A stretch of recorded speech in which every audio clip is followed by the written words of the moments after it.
Right, Greg? Which we call review my role. Save it for the last. Save the best for last here. Okay, save the best for last. So basically, what we do is we have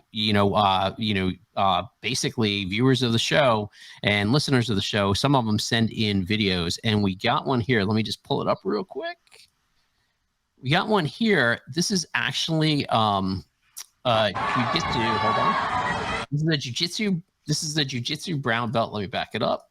And from New Orleans at NOLA BJJ, his name is Molejo, I think is how you say it. And he's sponsored by Fighter Philosophy. He is sponsored by Fighter Philosophy, okay. So he's a sponsored fighter. Basically, he's a Brazilian Jiu-Jitsu brown belt, and this is one of his MMA fights. Okay. So we're gonna watch it. We'll comment. Feel free to comment on anything you want. Thomas commentary in there. You know? Okay. Yeah. Tell me if you want me to pause. Tell me to pause the whole 9 yard. Okay. So hold on. Which one is he? Is he the one who just threw the kick? He's the one that just threw the kick. He's on this side right here. He's on the left of the screen. Okay. Okay. I like what I see so far. It's a good sprawl action there. Yeah. Yeah. He looks strong and athletic. Oh, keep those hands up. Yeah. That leg kick. Oh, he just got caught a little bit. Oh, no. So it was interesting because when he caught the guy's leg, right, and he dropped him with the leg kick, the other guy went for a takedown. Now he got hit, right? He went for a takedown, yeah. And he went for the takedown too. So it was interesting to see that. Well, I'll say this, man. Like, it's not a good thing to go for a takedown after you get hit and you're rocked. Daniel Cormier talks about this all the time. To me, and I always say this too, like it's the worst time to go for a takedown because you don't have your faculties with you. You know, you need to go for takedowns when you're strong, when you can think, not when you're hurt. Like when you're hurt, you got to find a better way to be able to recover. You can grab a dude, clinch with him, but don't try to shoot a takedown. That's the worst thing you can do. Mm-hmm. Yeah, you don't want to get sprawled on when you're rocked. Or choked. Yeah. All right, so we got him up against the cage here. Yeah, he's got a full double body lock on him. Like? Yeah. Okay, nice takedown. Oh, get to that mount. Yeah, his guard's open. Don't get caught in half. Yeah, and I mean, yeah, for sure. He should have been trying to get to mount from there.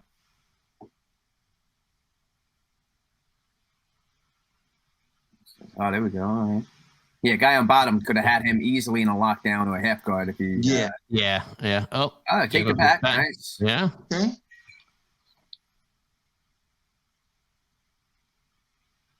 What promotion is this? All right, pause for a second.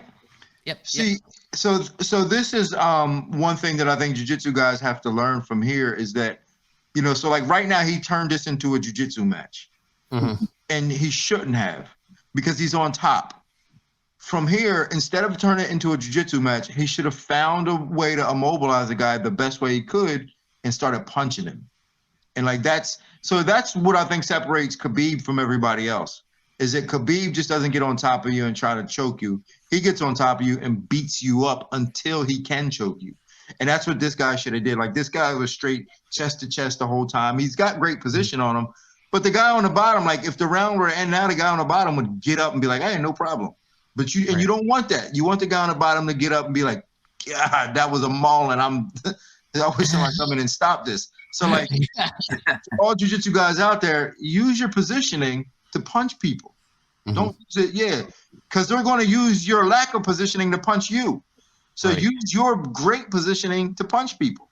Right. And something else you brought up too, you know, like you said, if this was the end of the match, he may go to his corner and be like, man, I want someone to stop this. Like it's not even just about sometimes the physicalness is about breaking them mentally. Yes. That becomes super important. Yeah. For sure. Yeah. Okay. So let's. When striking too is going to open things up, but think about how all the Gracies got these rear naked chokes so easily early in the day. They're elbowing the guy in the back of the head. They're punching them. They're not just getting good position. Yeah, nice, right to the tap right there. All right, there we go. Okay, so he submitted him there. Well, he got the submission, but my thing is this: you know, sometimes when this happens, these fighters can get a false sense of confidence. Yeah, Because, absolutely. because, okay, so you beat this guy who wasn't very good.